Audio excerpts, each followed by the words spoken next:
vocês venham mudar a tarde abaixo de mim, e a gente fala do caso no qual a empresa dele, Donald Trump, está processando junto ao Rumble o ministro Alexandre de Moraes. Não como um ente público, mas no próprio CPF. O ministro, então, sendo processado pela empresa do presidente americano, ou melhor, ligado ao presidente americano, houve uma transferência das ações, é controlado pelo filho. A empresa de Trump é mais preciso para os fins dessa reportagem. Nesse contexto, houve um novo desdobramento com o pedido de uma medida cautelar. Houve uma medida pedida na Justiça dos Estados Unidos para que o Rumble voltasse ao ar no Brasil. Para a gente entender do que se trata, eu faço uma retrospectiva. Primeiro de tudo, a gente tem a matéria, então, do Globo pedindo a medida cautelar. Eles foram o primeiro a divulgar o documento que falava: na ausência de intervenção judicial imediata e medida cautelar, os requerentes sofrerão ainda mais danos irreparáveis, incluindo perda de liberdade prevista na primeira emenda da Constituição americana, desafios operacionais adicionais e uma erosão permanente da confiança do usuário. Recapitulando, esse processo judicial foi primeiro protocolado na Flórida na semana passada, quando se tornou manchete no mundo todo. Eu pedi para a nossa produção e temos aqui uma colagem da Associated Press, do Wall Street Journal e do New York Times com os títulos que rodaram o planeta. Afinal de contas, é um caso sem precedente, no qual a empresa de um presidente americano, em atividade, processa o ministro da Suprema Corte de um outro país. É nesse contexto também que eu reitero qual era o objeto da ação. O processo alegava que ordens enviadas por meios impróprios para o exterior evadiram canais legais, violando a soberania e a primeira emenda. Sem representantes legais do Rumble, o ministro Alexandre de Moraes estaria, então, mandando por e-mail da empresa ordens para que fosse removida a conta de uma pessoa. O processo não fala quem é, mas hoje se sabe, amplamente repercutido na imprensa, é o influenciador Alan dos Santos. Então, ordens que foram enviadas por meios impróprios para os Estados Unidos para que essas empresas censurassem e deletassem a conta dele no exterior. O Trump Media Group utiliza o Rumble em cooperação como uma plataforma para hospedagem de vídeos. Por isso, devido à tecnologia compartilhada, é aí que entra na jogada a empresa de mídia do ex-presidente. Bom, melhor dizendo, de novo o presidente dos Estados Unidos. A gente tem também a nota do Supremo Tribunal Federal que foi publicada, então, quanto à suspensão do Rumble. Após o processo ser impetrado lá na Flórida, nos Estados Unidos, o juiz Alexandre de Moraes determinou que o Rumble tivesse multa diária se não indicasse, então, um representante local viesse a sair do ar, o que de fato aconteceu no prazo de 48 horas, na sexta-feira já não estava mais no ar. A gente tem o trecho aqui da nota do Supremo Tribunal Federal, na qual o ministro Alexandre de Moraes alega que, devido ao reiterado descumprimento dessas medidas, a rede então voltaria a não estar no Brasil. Ela já estava fora do Brasil anteriormente e voltou brevemente a estar no ar quando o relator especial para a liberdade de expressão da missão da OEA, o Pedro Vaca Veja Real, visitou o país, um momento no qual o nosso comentarista para assuntos jurídicos, o Dr. André Marcília, falou que poderia ser uma situação na qual, quando vem visita, se arruma a casa. E para a gente entender mais do que se trata, ele está de volta aqui conosco para comentar o caso. Boa tarde, doutor. Consegue me ouvir bem? Te ouço bem, Marcos. Prazer estar aqui contigo. Boa tarde a todos vocês. Bom, perfeito. A gente conversava, então, já na semana passada a respeito desse caso, no qual, pela primeira vez na história, um presidente que está no cargo nos Estados Unidos processa o ministro de uma Suprema Corte no exterior por sua empresa privada. Um caso com várias das particularidades, mas o que me fica na mente agora, doutor, é o seguinte: isso não parece ser uma repetição do objeto da ação, ou seja, o processo originalmente, correndo na Flórida, ia por motivos de ordens que iam por meios não os devidos nos acordos entre Brasil e Estados Unidos.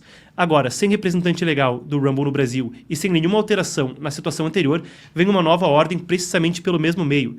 Não é meio que a mesma coisa acontecendo de volta àquilo que era o objeto da ação em primeiro lugar? Eu entendo que sim. Na verdade, o que parece que tem aí de novo é um pedido cautelar, um pedido liminar, né? Uma tentativa, portanto, de se obter algum tipo de decisão sem a necessidade de que haja o contraditório, ou seja, a formação das partes por meio da citação formal e etc., enfim, apresentação de contestação, tudo isso que a gente, inclusive, na última vez que conversamos, mencionamos aqui que seria muito difícil acontecer, porque isso dependeria até da boa vontade das autoridades brasileiras, ou da coragem das autoridades brasileiras, de fazerem com que essa citação chegasse, de fato, ao ministro Moraes. Então, se agora o pedido ele envolve essa liminar, essa possível liminar, ou seja, a decisão viria antes da citação.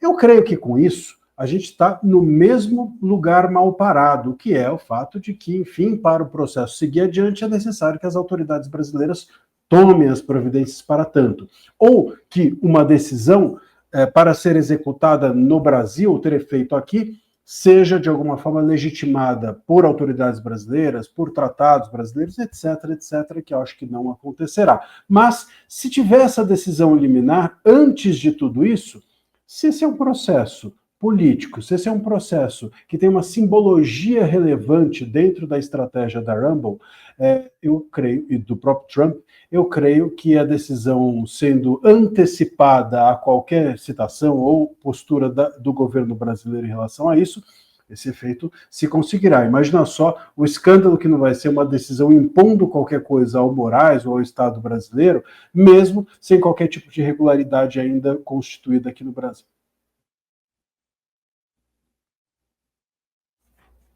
Eu tava sem meu áudio? Agora sim, tô com áudio.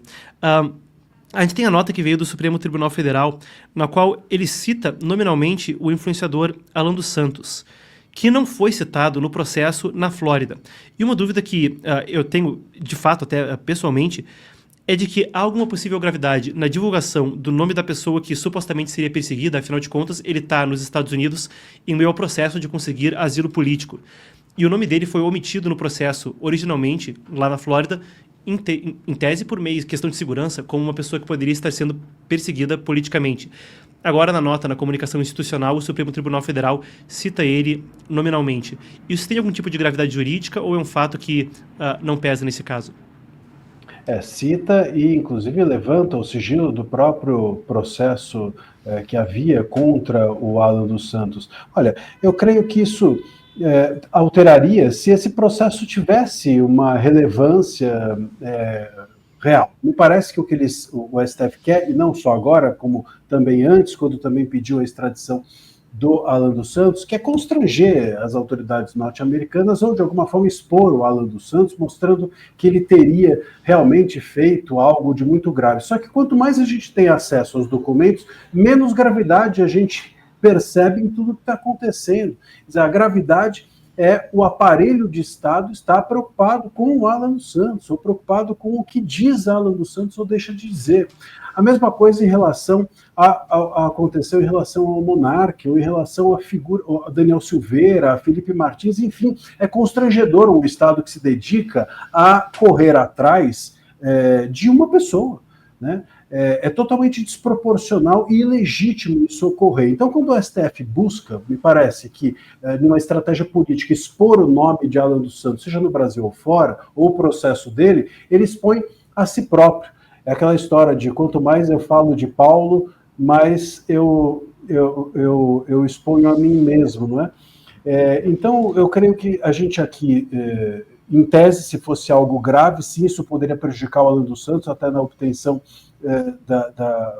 da própria residência dele fora do país, mas no estado de coisas que nós temos, como o processo é muito mais político, eu creio que exporria muito mais o STF do que o Alan.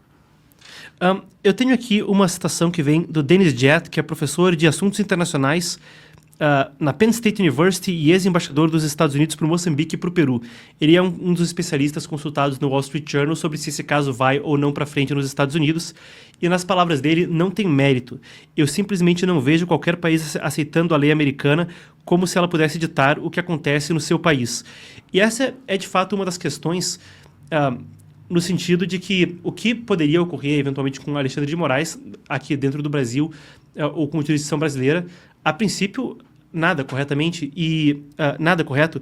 E ainda, se o senhor vê, doutor, que isso pode ter algum mérito, pelo menos nos Estados Unidos, onde alguns outros especialistas disseram que seria uma infração da primeira emenda e, de fato, o processo teria mérito legal para prosseguir. Essa é a grande questão, né? E nem é necessariamente uma questão de mérito, uma questão mais de aceitação até do mérito. Eu tenho visto algumas pessoas, inclusive, me questionarem em redes sociais e tal, mas não seria possível, por alguns princípios até de cooperação internacional, uma decisão que transita em julgado fora do país, ela não precisa ser rediscutida dentro do Brasil mais uma vez. Isso não faz sentido. Então ela é simplesmente ela segue adiante e é aceita pelo Brasil. Sim, mas ela é aceita pelo Brasil. Se há uma divergência, portanto, de interpretação sobre aquela decisão, sobre o mérito daquela decisão, o Brasil tem legitimidade para negar que ela siga adiante, e nesse caso, me parece que a questão não é nem do mérito, mas de quem o mérito atingiria, é que seria o relevante aí para o Brasil negar. Fora do Brasil, no entanto, eu creio que isso seja bem mais factível.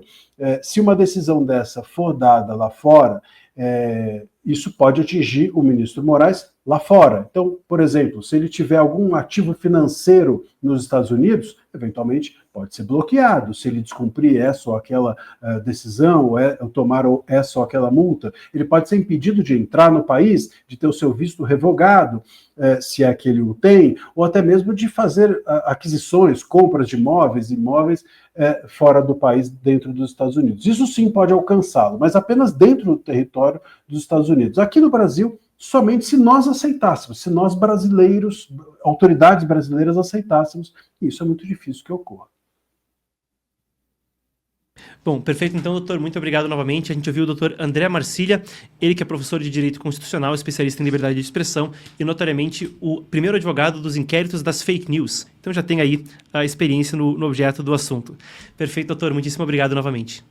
Obrigado, Marcos. E só uma ponderação que eu acho relevante sobre isso, é que a estratégia, me parece, está sendo, dentro desse jogo simbólico, até mesmo político, a estratégia está sendo, toda ação do ministro Moraes vem uma reação com um processo novo ou qualquer coisa do gênero. Então, me parece que essa é a simbologia. Toda ação merecerá alguma reação e isso estimula o debate público acerca do tema e expõe o STF, ou expõe o Moraes, expõe as suas decisões censórias, que de fato, nesse caso contra a Rumble, eu acho que a decisão do Moraes é totalmente equivocada e errada. Então, me parece que o cenário seja esse jogo. Sempre que houver alguma decisão censória, virá alguma nova ação judicial da Rumble ou de qualquer outra plataforma envolvida. Não, perfeito, doutor. A colocação é ótima e sempre vale também a gente trazer à tona o assunto de que o processo tramita ao mesmo tempo em que ocorre também o indiciamento pela Procuradoria-Geral da República do ex-presidente Jair Bolsonaro, e num contexto onde os dois processos dividem manchetes e trazem também parte da política para esse debate do judiciário. Perfeito, então. Muitíssimo obrigado, doutor. Grande abraço.